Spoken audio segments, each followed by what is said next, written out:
Welcome to the Model Health Show. This is fitness and nutrition expert Shawn Stevenson, here with my amazing, fantastic co-host and producer, Jade Harrell. What's up, That Jade? didn't turn out so good, did it? It works. It works. How you doing today? I am ginormous. Ginormous. Mm-hmm. What is that? Enormously dynamic today. I like that. So big, I can't stand it. I thought it was like a dinosaur or Well, something. you know, I'm a ginormous. Yes, ginormous. Awesome. That's what Braden would say. Yeah, Mm-hmm. that's my little boy. But it's big like that. It's big like that. That reminds me of the TV show Friends. Mm-hmm. You know, he's like a paleontologist, Ross. Right. I Just love so Ross. weird, you know, nerd. Wonderful. But I vibed with him. Mm-hmm. You know, I it's like, I connect feel with you, him. man. Mm-hmm. You know, science is awesome.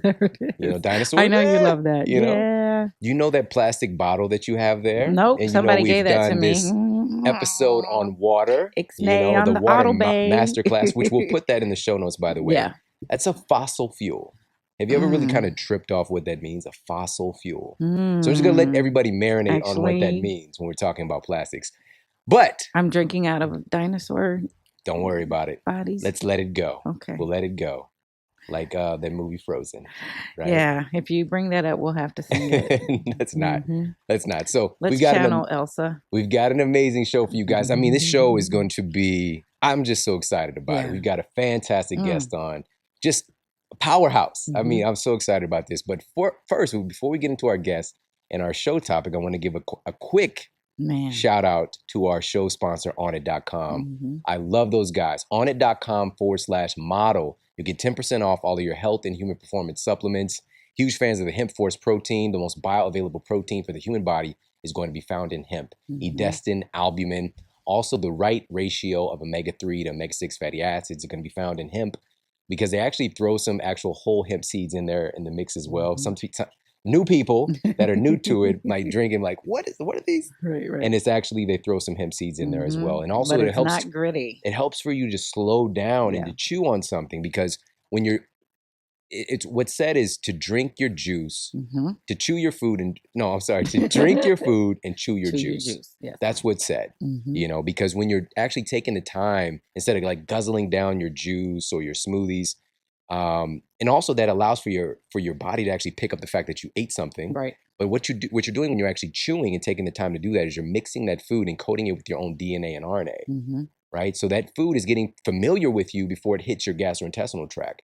Which I love that. Gets familiar with it. Which if you're just tossing stuff in there, you could set off an immune response. You know, if that food doesn't get familiar and get encoded with your information before it goes into your belly. That makes sense. Does it make sense? It makes So I thought it was brilliant that they actually put some whole hemp seeds in there and some chia and all that kind of good stuff. So Hemp Force, definitely check that out. Huge fans of also the Shroom Tech Sport is my pre-workout supplement based on cordyceps mushroom. Tons of documented information about the efficacy and effectiveness of cordyceps mushroom, improving your insulin sensitivity and also improving the oxygenation of your blood. It's good stuff. Improves your morning commute. Improves your morning commute. There, I know. Get you going. It does. It's good stuff. I can make it. Head over there and check them out. Onnit.com/model for 10% off. And now let's get into the iTunes review of the week. This is hard to choose, but because they had such an awesome title, I had to grab this one right away. Another 5-star rating, outstanding-pendous. Outstandingly stupendous, she says, by Euphoric Lifestyle. Thank you, Shawn and Jade, for your agape style love and incredible dedication to the betterment of our beautiful planet. I have been steeping myself in the cutting-edge health and nutrition information for a couple of years now, and I am so elated that serendipity had me run across your works of podcast art. You are both the best ever, and I dream of one day meeting you and hugging you both with love. Awesome. That hug is waiting for you. That's right. Thank you so much Air for that. hug. That's so awesome. Wait, virtual hug. Thank you. That means a lot, truly. Thank you so much for leaving that review. And everybody, thank you for leaving those reviews over on iTunes. It's just, I mean, it's mind-blowing. It's mind-blowing. And I couldn't be happier. Right. So now let's go ahead and get into our topic of the day and our special guest. Our guest today is my man, Drew Manning. Now, let me tell you a little bit about Drew. Okay. Oh, this is so good. What could so you exciting. not say about Drew? Drew Manning is a New York Times bestselling author and creator of Fit2Fat2Fit.com. Wow. And those twos are the number 2, by the way, if you want to check that out right now. where Drew documented his journey from being a healthy, super fit person to choosing to get significantly overweight and gaining 70 pounds over just 6 months. And then reversing it all by losing 70 pounds over the following 6 months. And this process became a phenomenon and it's inspired countless people all across the globe. And he's here today to share his experience with all of us. And I'd like to welcome to the show, Drew Manning. How you doing today, Drew? man? As Jade would say, I'm fantabulous. I would. Or something like that. You were right on. You're right on. No, I'm good. Honestly, it's an honor to be here. So thank you for having me on. Hey, man, it's my pleasure, man. I'm so glad that we got the opportunity to connect. And man, I'm just pumped. I mean, your story is so unique and so phenomenal. And I share this with you just, personally, that I truly do appreciate and respect an individual who would take action to experiment themselves, because there's nothing as true in this lifetime as our personal experience. We can look at all the literature in the world, all the different studies. That's awesome, but you don't truly know anything until you experience it. So Can you take us through your kind of superhero origin story? And first, just let us know how you got interested in health and fitness in the first place. Sure, yeah. So let me tell you a little bit of my life story without making this too drawn out. But basically, I grew up in a family of 11 brothers and sisters. Wow. Okay, my parents are crazy. I don't know how they did it, but we were all active growing up. I played football, I wrestled. And so for me, being in shape became very easy. I never struggled with food cravings. I never struggled with my weight. And it was, I looked at health and fitness as something that was easy to do. All you had to do was eat healthy and exercise, and that's all there was to it. In 2009, it became a personal trainer. And I had a very black and white mentality when it came to fitness. Either you chose to be healthy or you chose not to be healthy. And there was, no excuses. And unfortunately, that black and white mentality didn't translate too well with my clients who were overweight. Right. Because I would get frustrated when they would tell me, Drew, I cheated on the meal plans you gave me. I had soda. I had cereal, even though you told me not to. I didn't go to the gym this week. Okay. And I'm like, well, why is it so hard? Just don't drink the soda, eat healthy, exercise. How hard can it be? Just don't eat those foods. And they would look at me and tell me, you know what, Drew, you don't understand. You've always been in shape, and for you, it's easy. And you don't understand what it's like to be overweight. And I'm like, you know what, you're right. I kind of took that to heart. I'm like, I don't understand. I can't understand why it's so hard for people to stop eating the junk food. So I started thinking of ideas of, okay, how can I gain a better understanding and also inspire people? And for whatever reason, the idea of getting fat on purpose, as crazy and ridiculous as that sounds, made sense in my mind. And it clicked. And I'm like, you know what? This is something I feel like I need to do. So I got my wife's permission, of course, which is kind of a funny story. Because she was pregnant at the time. Wow. And something you need to know about is she's a foodie. Okay, she's a lover of chocolate and desserts, and I'm more of the health nut. Yeah. And so she's like, you're telling me that we're gonna have donuts and junk food in the house while I'm pregnant? She's like, yes, you should do this. But I think her decision making was kind of skewed because she was pregnant at the time. But anyways, I ran with this idea, and here we are, 3.5 years later. Had no idea it would have the type of impact it had. And honestly, I have no regrets doing it, even though it was crazy. Yeah. We'll put a link to your website, and also we'll just put some pictures of in general. I mean, it's shocking, man. I mean, to see, you gotta see the pictures. Yeah, to see you before and then to see the 70-pound weight gain. And of course, I just in preparation for this, so I watched a couple of your talks, some of the interviews you did on television. And man, while you were actually at that place where you're overweight, man, you looked like you were just uncomfortable and just kind of hurting. So can you take us through, first of all, how did you put on the weight? Can you talk a little bit about that? Because 6 months seems like, that's not quick. That much time to put on 70 pounds. So how did you go about that? Were you like stuffing your face, or what did you do to make that happen?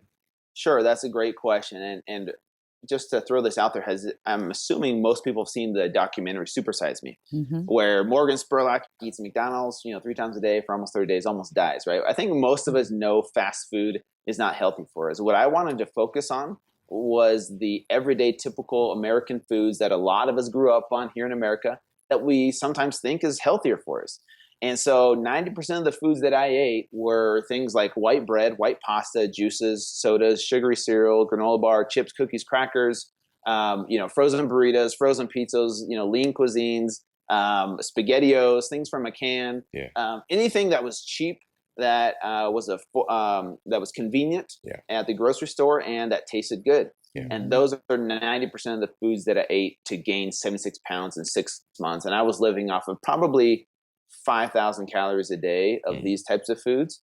But the interesting thing is, Shawn, is that for 31 years of my life, I've been healthy, fit, dedicated to fitness. In just 6 months' time, it didn't matter how long I'd been in shape for. It was completely gone in 6 months, not just from a looks perspective or weight perspective, but my health too. Right. And it's scary to see how quickly your health can go if you let yourself go. Yeah. But what you did was you actually changed the way that your hormones functioned.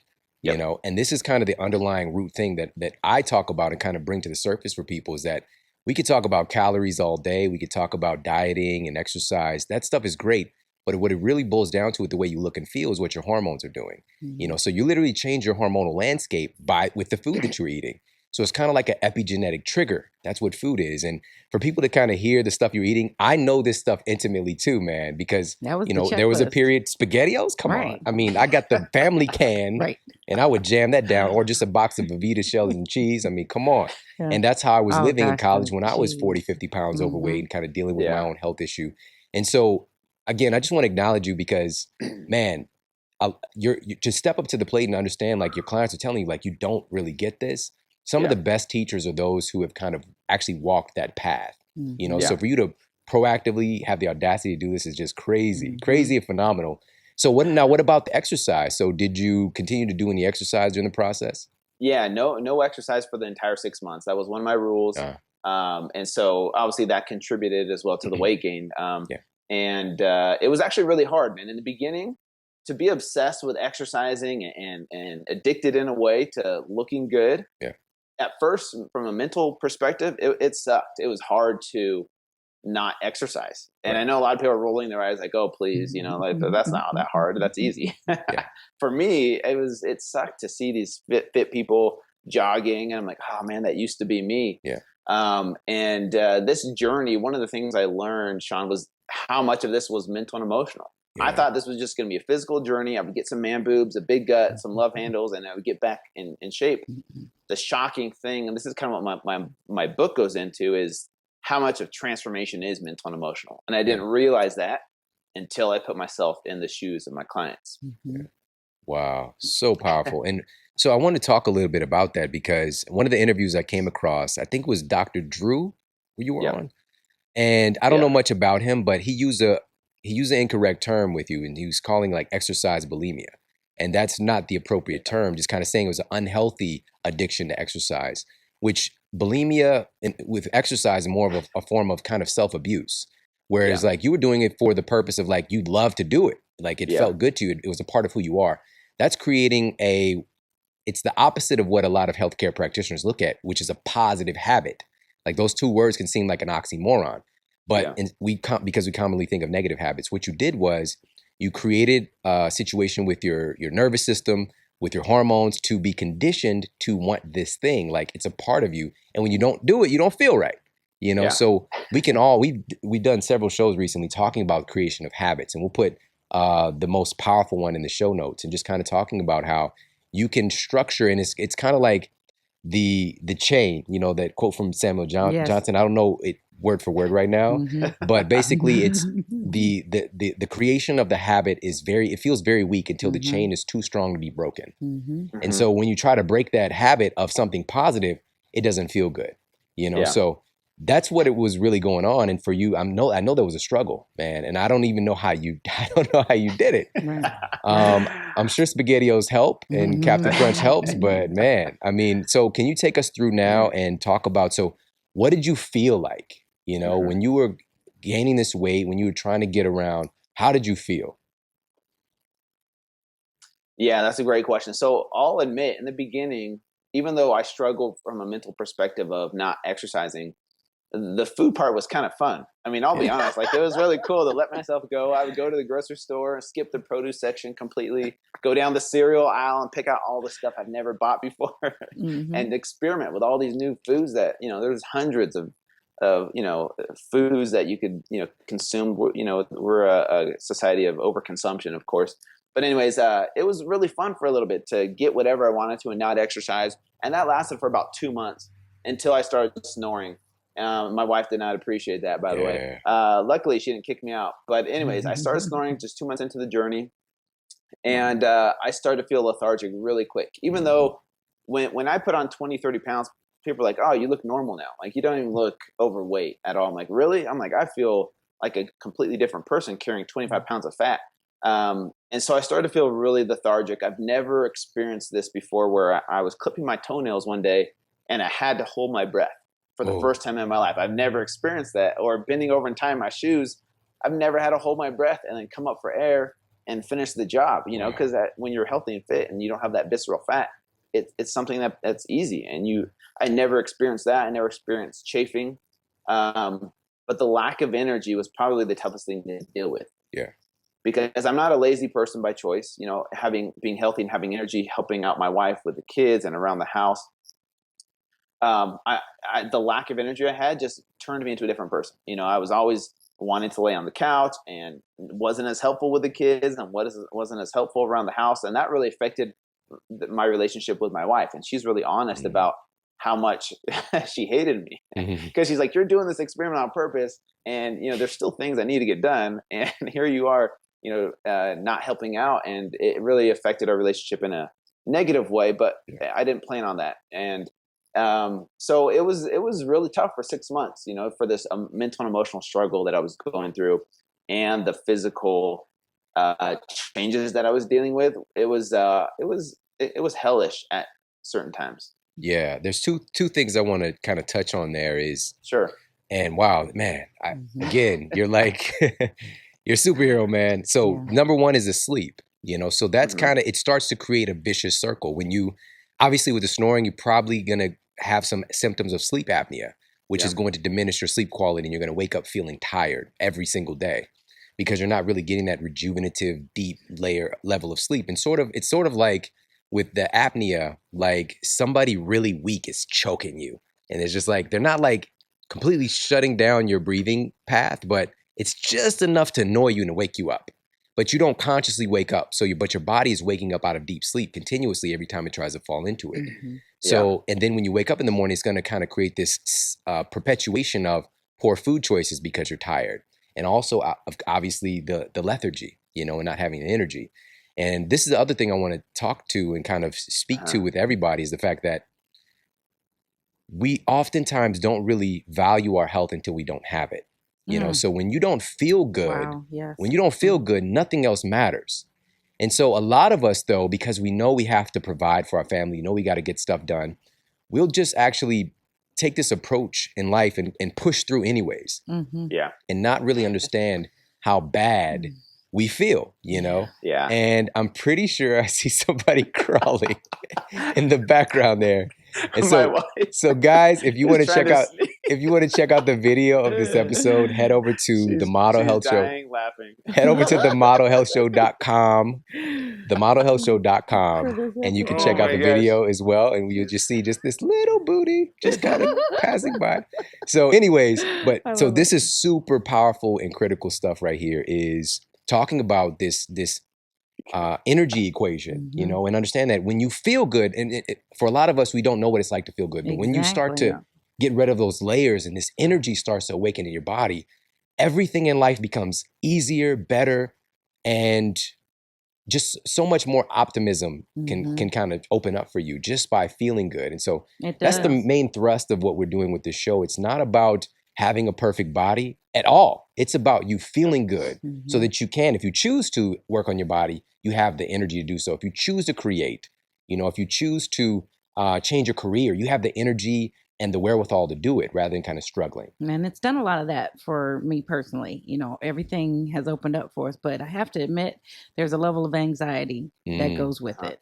So where Drew was able to go in, come out, and go back in again, the opposite is, oh no, what if I lose this? Or I'm concerned about doing anything because I may lose this. Yeah. You know, Drew, I guess you could speak to that. You know, do you feel like you ever went all the way over to the dark side? Did you ever go all the way in, or did you feel like, you know what, I've got a safety net. There's a crew up there waiting to pull me out if I get too close to the edge? Because I don't know that we have that security if we never knew a life like you did. Like Shawn was saying, Exactly. you know, weren't aware of feeling good that it could exist like that. That's a great question. Yeah. And I try to tell people, look, I don't pretend to know exactly what it's like, right? I did what I did for 6 months. And it was, you know, different than someone's situation who grew up overweight or who's never been in shape, right? It's totally different, right? But there were moments where I realized why people get stuck where they are. Because there were moments of comfortableness where I'm like, you know what? I feel pretty comfortable. I don't have to go to the gym. I don't have to worry about being sore. And I could eat whatever I want to. And I'm like, I see why people get stuck here, because it becomes comfortable. And the idea of change seems so impossible, right? That mountain that they have to climb seems just overwhelming to them. And I saw why people become comfortable in their situation, because, yeah, the idea of change seems so impossible. And if they never experienced it before, they don't even know what that feels like. They don't even know what it feels like, not just to be skinny, but to be healthy from a medical perspective, right? That's where, you know, no matter how long I was overweight for, or how long I did this journey for, I couldn't ever really completely understand everybody's specific situation. But I know for me, I gained a better understanding. Even though my body got back to what it was, inside I'm a different man doing what I did and being humbled, because it was way harder than I ever imagined it would be. And I finally have a better understanding of the mental and emotional side of transformation and weight loss. And so many of us, especially here in America, focus on the physical side of weight loss. Like, okay, here's the new diet, eat this, you know, exercise like this. When in reality, you could have the best trainer, the best meal plans, the best exercises. But if you don't know how to overcome your mental and emotional challenges, then you're not going to know how to make it a lifestyle change. And the key is to make it a lifestyle change, whether you're doing paleo or vegan or vegetarian, it doesn't matter. The key is to make it a lifestyle change and part of your life, instead of, hey, this is my 60-day program. I'm going to lose as much weight as quickly as possible and then go back to my old ways, right? Yeah. Hopefully that made sense. It Yeah, did, absolutely. You know? I mean, we just had a show come out talking about how to develop your mental and emotional fitness. That inner, you know, because it's the inner game. You just said it's the inner game that determines the outer game. You could take on the next new fancy diet, and that's something that a lot of us do. You know, like, this diet is going to be it, and we'll try that. But you're not changing the person who you're bringing to the diet. You're not changing the person who's coming to the exercise program. And that's where the real work starts. And that's where a real, you know, a master coach like yourself does their magic. You know, it's not in getting somebody, you know, yelling at somebody to do pull-ups or whatever the case may be, you know, which a lot of people, they want that, you know, they want somebody to beat them down in the gym so they feel that they've gotten a good workout, you know, that progress has been done. But again, the master coach will understand, like, we need to work in right now, not work out, right? Yeah. And so one other quick thing that I wanted to touch on was, and when you were describing it, man, I was really there with you and kind of feeling it, is that feeling of like holding your breath when you had to tie your shoes, and I felt short of breath. And you brought up this powerful thing, which is this word visceral fat, right? So we're talking about like, it's also called omentum fat, right? So this is like organ fat. So even though you might not have looked too out of shape in the beginning, you know, after you gained about 30 pounds, people are like, what do you think? What are you talking about? Inside, you know, you're literally getting fat. Your organs are getting fat. And all of that's starting to depress all your hormone function. So one of the things that I heard you were, that you chose to bring to the table was soda. Like, you never drank soda before in your life. That's a real powerful trigger and useful tool to kind of gain this omentum fat. So can you talk a little bit about the soda experience? Yeah. So dealing with clients, the number one thing they said, well, that was the hardest thing to give up, was soda, right? So I'm like, okay, for every single day, I'm going to force myself to drink soda. And in the beginning, I'll be honest, I did not like that much soda. I've had soda as a kid here and there. My parents would give us treats, but never drank it, you know, for more than, 2 days straight as a kid. But for 6 months straight, I forced myself to drink soda every single day, because I knew that's what most of my clients and a lot of America struggles with, is the soda addiction, whether it's diet soda or normal soda. So I forced myself to drink soda every single day. And in the beginning, I hated it, but it became the hardest thing to give up after my 6 months when I went back to eating healthy. Giving up soda was by far the most addictive thing out of all the foods that I had. And my drug of choice, what I call it, was Mountain Dew. If I didn't have 2 Mountain Dews a day at least, I would be grumpy. I would be moody. I would have headaches. I would be a different person. And that's what people don't realize is when they eat these foods, they think of it as in terms of I'll gain weight or I'll lose weight if I eat this, but they are a different person. Their personality changes when their hormones are out of whack and they're eating these foods. They change who they are, and it's kind of scary, but people don't realize that. And so it really was interesting to get addicted to Mountain Dew, and people ask me, what did you feel like you were addicted? And yeah, hell yeah, I was. When I tried to get off of the food, here's the one of the most eye-opening experiences was when I transitioned to eating healthy. The first 2 weeks was living hell. Like I've never experienced those withdrawal symptoms of being addicted to food. So those first 2 weeks, I hated life. My wife hated me. I hated me. I've never felt that type of, those withdrawal symptoms of just feeling like a different person. You're just always grumpy. You're yelling at everybody. You feel horrible. And you're like, I'm eating this healthy food. Why do I feel so horrible? Yeah. And the personal trainer in me wanted to sugarcoat it and tell my audience, oh, it's easy. I'm I'm loving life. I'm eating healthy again. And I was honest with people. And I said, you know what, this sucks. And I see now why my clients struggled with eating healthy in the beginning, or why people struggle when they go on a new diet, is because their body fights back at first. Their body wants that high from those foods. And I never experienced that before. And until I did, it clicked in my mind. I'm like, this is what my clients were telling me they were struggling with. And I couldn't relate to them. I'm like, look, just stop drinking the soda. It's not that hard. Right. Until I tried to get off of myself and was humbled. And, it was something I needed to go through. Yeah, I feel like. Yeah. You are so awesome, Drew. First thing, you had a choice going in. And then there came that point that many people deal with when it's not a matter of choice. It's a matter of hormone function. It's a matter of biology. It's a matter of addiction and habit. Shawn, please talk to that place where folks are trying and they want more, and then it's not the choice thing, or at least it feels like it's not a matter of choice. Right now I'm being guided and driven by something else. Yeah. Wow. Well, there's one point I want to make really quickly here. This is so huge. If people just get this one thing, as far as the nutrition, as far as what's kind of driving our decisions, it can trump everything, is the fact that nutrient deficiency leads to chronic overeating. Okay. Nutrient deficiency leads to chronic overeating.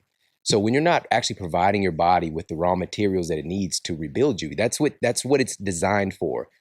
Everything in you, every cell in your body is moving towards growth and development and evolution. That's what it's all about. So it's going to drive you to want to eat something, and in comes a Twinkie, but your body's like, I need zinc, I need magnesium, I need some sulfur bearing amino acids, I need some, some enzymes for this and that. Your body's trying to do stuff to heal you, but you're like, I'll just have this Twinkie. And those are what's known as like vanishing calories, right? It did nothing for you. And it triggers and creates more hunger, right? Not just because of the nutrient deficiency, that's the big overarching thing, but also because of what it's doing with activating, these hunger hormones like ghrelin, for example. So all this stuff is really driving the ship behind the scenes, and it makes it very difficult to kind of change from there. So now to answer your question, what was your question again? What were you saying? Well, I wanted you to speak on when it seems like you get to where choice isn't the option, and then he's in this 2-week struggle of trying to get through that place. How do we come to terms with that? Especially when you're so determined and you're trying hard, and you may not have the bank of knowledge to automatically have the tools. There's a place there where you're kind of free falling. This is, and Drew, I want Drew to speak to this as well. But for me, it's what I'm hearing from you as well is like, we have to be kind to ourselves. We have to be more attentive and kind and graceful with ourselves, because oftentimes when we want to change, it's like, I want change now. I'm going to go jump off this cliff, right? Yes.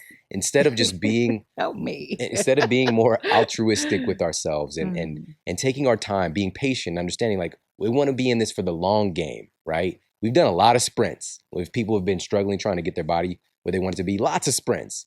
but they're not paying off, which sprints actually do work really well for this exercise. But see the HIIT training episode on HIIT training. It's really changing that inner dialogue, you know, and that self-talk, the self-conversation. And I found that the best way to do that is to be around empowering information like this, you know, so getting yourself around, that's why you inspired so many people. Like all those photos and all those people just all around the world, they were inspired because they got to be around that environment that you created.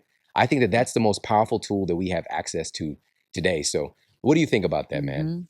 Yeah, no, I think that's definitely a great tip right there. One of the things that I feel like will help a lot of people in the situation that helped me. The only reason I didn't give in to my temptations during those 2 weeks was the accountability of all these people watching me, because I was updating my blog as it was happening. You know, like, hey, here I am. Today sucks. Like, I want some Cinnamon Toast Crunch and some Mountain Dew, but I can't do it because I know you guys are counting on me. Yeah. And so when people are accountable to other people, it provides this support for them that they need. There's a balance of a kick in the butt every once in a while, but a balance of love, encouragement, and letting them know that they're worth it. So accountability leads to a support system. Having a support system helps you to pick yourself back up if you fall down. I don't care who you are, whether you're a trainer that's been overweight for 6 months or you've been overweight for years, you're going to have moments where you're going to want to say, screw it, give me some, Mountain Dew and a Zinger. And, this is too hard, and we all have those moments. And, if you give in, the key is to not make a second mistake and beat yourself up and say, well, I'll start next Monday or next year. And that's the power of having a support system to be accountable to, is because people are depending on you. They're looking for you. They're looking at you for inspiration. And I think that's also a powerful tool on the mental and emotional side, as well as having this type of knowledge. Like, your podcast is great. It helps even me, someone that's in the fitness industry, stay motivated, because even I get burned out sometimes. Yeah. So there's a lot of things that I think you speak to, and, my book kind of goes into on the mental and emotional side. And I really think a support system and accountability are really, really powerful. And people sometimes try to do it by themselves. They try to willpower their way through it. It's just like someone trying to get off drugs. I mean, it's very addictive. And as we know, sugar is just as addictive sometimes, and you need help, outside help. And it's not as easy as saying, okay, I'm never doing that again, ever. And we've said that to ourselves a million times. Yeah, absolutely. So let's transition now and get into how and the process of getting, I would say back in shape, but I mean, it's like it's a new person, and can you talk a little bit about the exercise first and foremost, because we haven't touched on that yet. I mean, you would think, again, he's like this guy who loves to exercise, getting back in the gym. How did that all feel when you had the opportunity and it was time to step back in the gym again? Yeah, well, let me back up before that, because the first 30 days on my journey back to fit, I completely skipped exercise. I wanted to show people how powerful nutrition is in becoming healthy. So I told people, look, I'm not going to do any exercise for the first 30 days. Plus, I don't want to injure myself trying to do something that I haven't done in 6 months. So I'm going to skip exercise. I went from 5,000 calories of Cinnamon Toast Crunch and Mountain Dew to 2,000 calories of real food spread out over 5 meals. And in those first 30 days, all my blood work went back to normal levels, which was amazing, to show your body is resilient if you treat it right consistently. I lost 19 pounds. My testosterone levels more than doubled in those first 2 months, which, by the way, my testosterone dropped to the low 200s, I think like 220. Really low, right?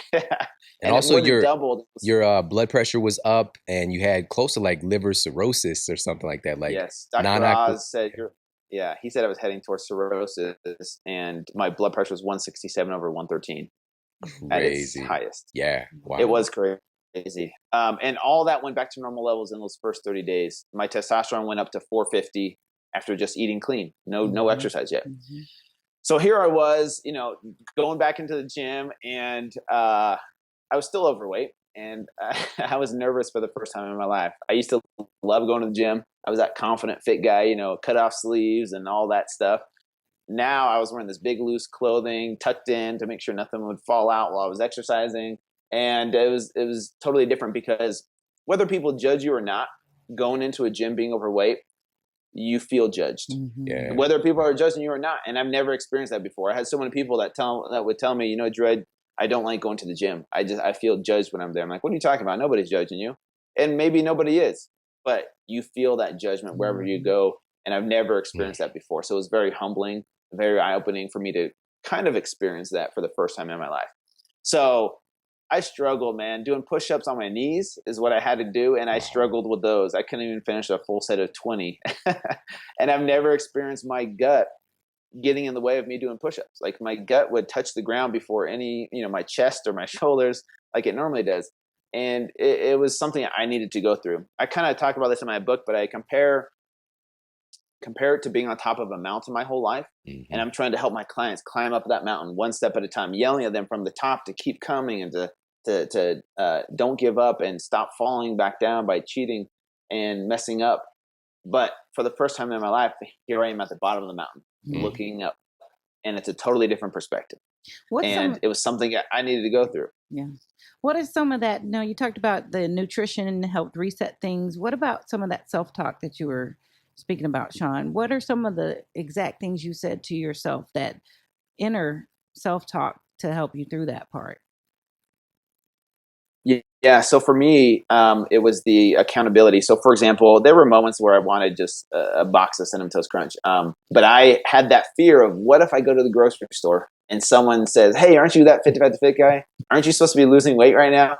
That fear of messing up and people noticing kept me, that's what pushed me through it. And I'm like, you know what? I can't give into this because so many people are counting on me. They're watching my journey. And I'm not saying everybody needs to start a blog and gain all these followers to be accountable to someone. But if you can be accountable to just your core support group, whether it's your family, friends, an online community, it really is powerful. When you have that moment of weakness that you just want to give in, you can think of those people that are counting on you. And I think that's what helps motivate some people, is if they know they're a part of a group and it's not just about them. It's about other people counting on them to follow through and have integrity, to themselves. And no, it's not going to be perfect. People are going to mess up. And the key is to remember that, hey, this is a lifestyle. And there's going to be moments where we fall, and there's going to be moments where we have to get back up, but it's a journey and there's no destination, right? There's no end point is what I mean. Right. Yeah. So powerful. What I'm just really taking away, and just kind of to wrap up that idea, is that, your reason why needs to be bigger than yourself. Yes, Shawn. Yes. But also as big as yourself, like really give yourself the credit and the,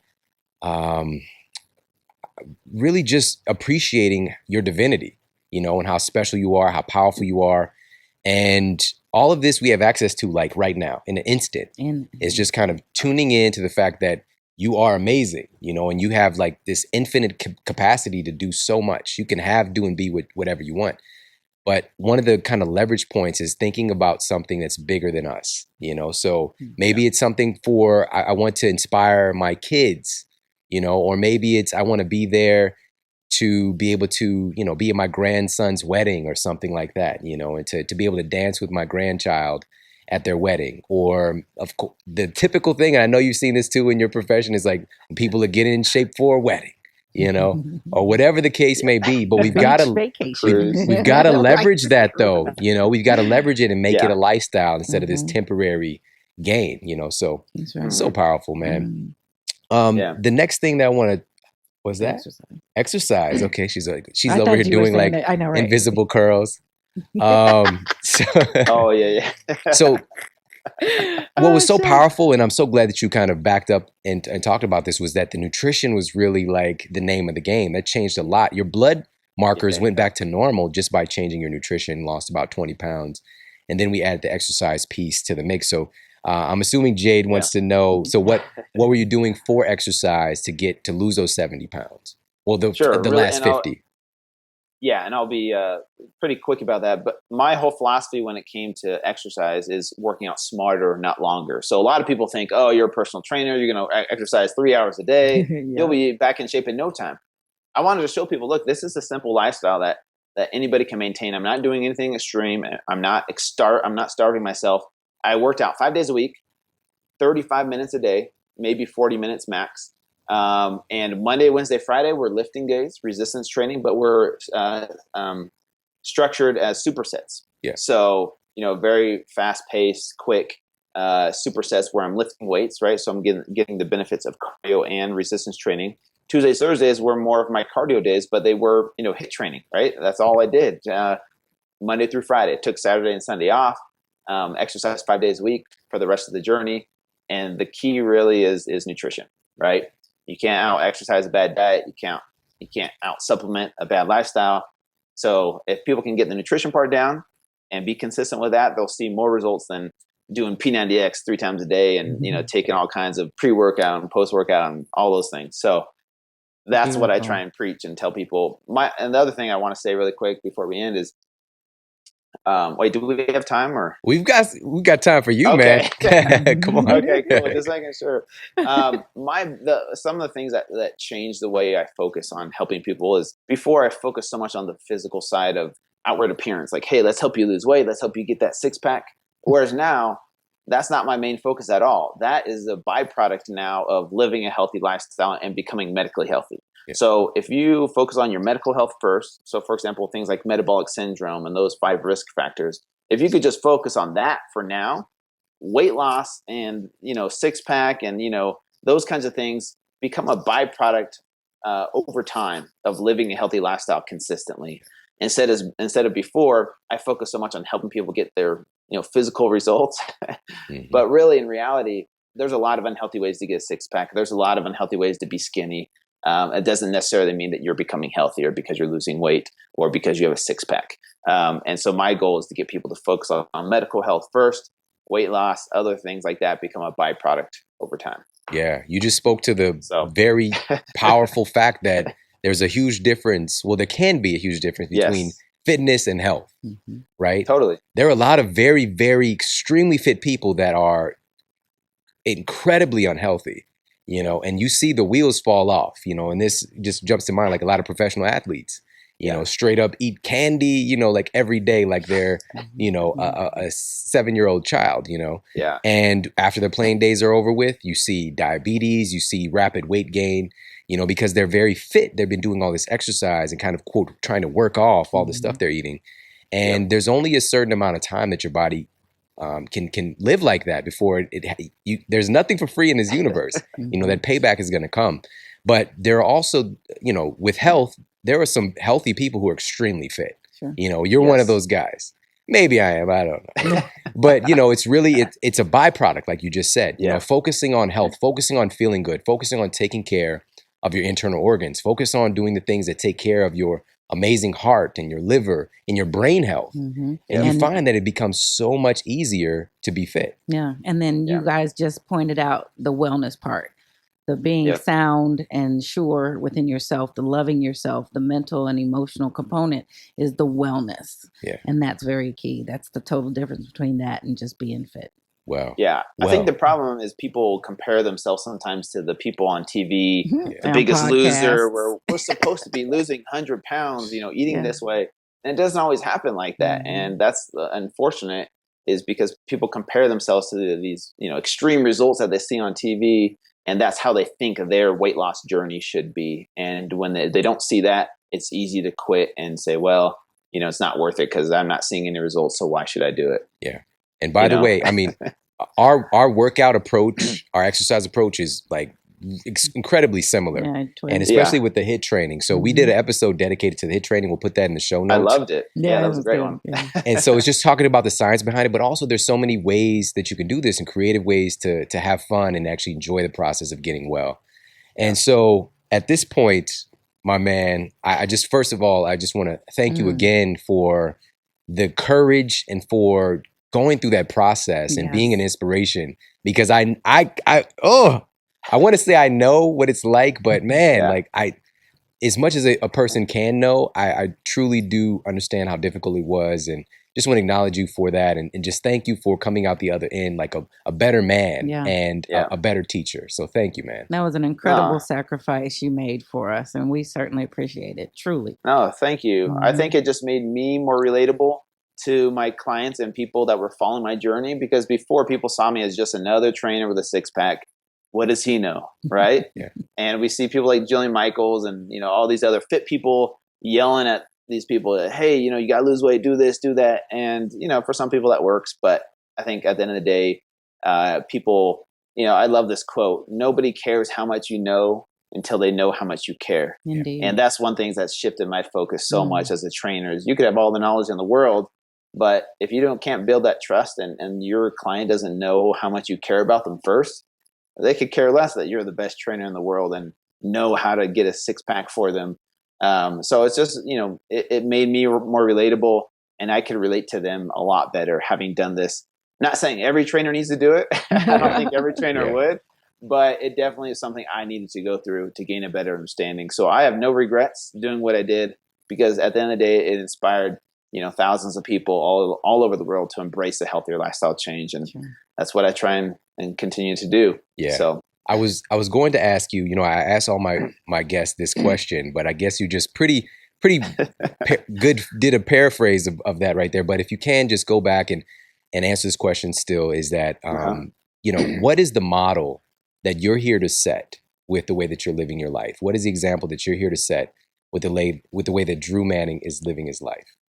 Yeah. So my model, I guess I would say is helping people embrace a lifestyle change. And like I said before, whether they decide to do, P90X, or whether they decide to do veganism or paleo, it doesn't matter as long as you can make it a lifestyle change. It has to be a lifestyle change. Otherwise, you're never going to see long-lasting results. If you're just looking for the quickest way to lose the most amount of weight with the least amount of effort, you're going to be looking for the rest of your life, right? Yeah. It has to become a part of your lifestyle.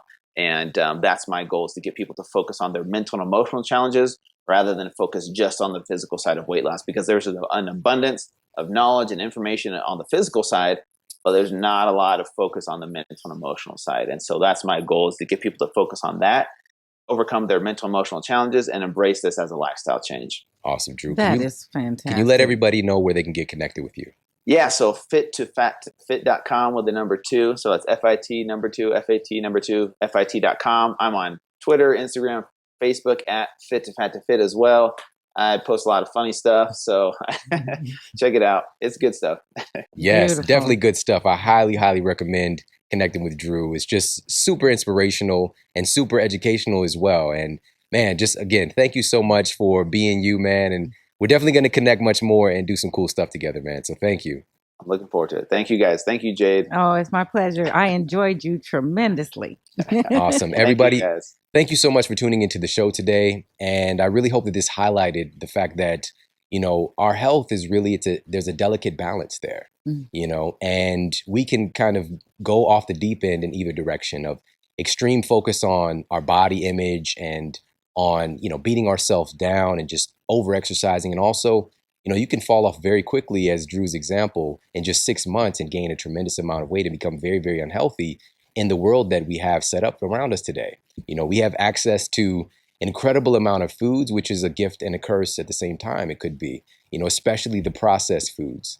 And these things are going to trigger the response in your body for you to want to eat more. And and also, of course, shutting down the ability for your body to burn fat the way that it normally would.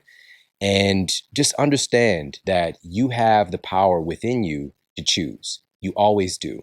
And you can make that decision with that delicate balance to shift you in the right way very, very quickly. You can change your entire life starting today just by making the decision to be well and focus on the inner game, and taking care of yourself and loving yourself, and also the accountability that Drew talked about as well, taking advantage of that, because at no other time in human history do you have access to more people who want to help you. Yeah. All right, so take care. Thank you so much for tuning into the show today. I'll talk with you soon.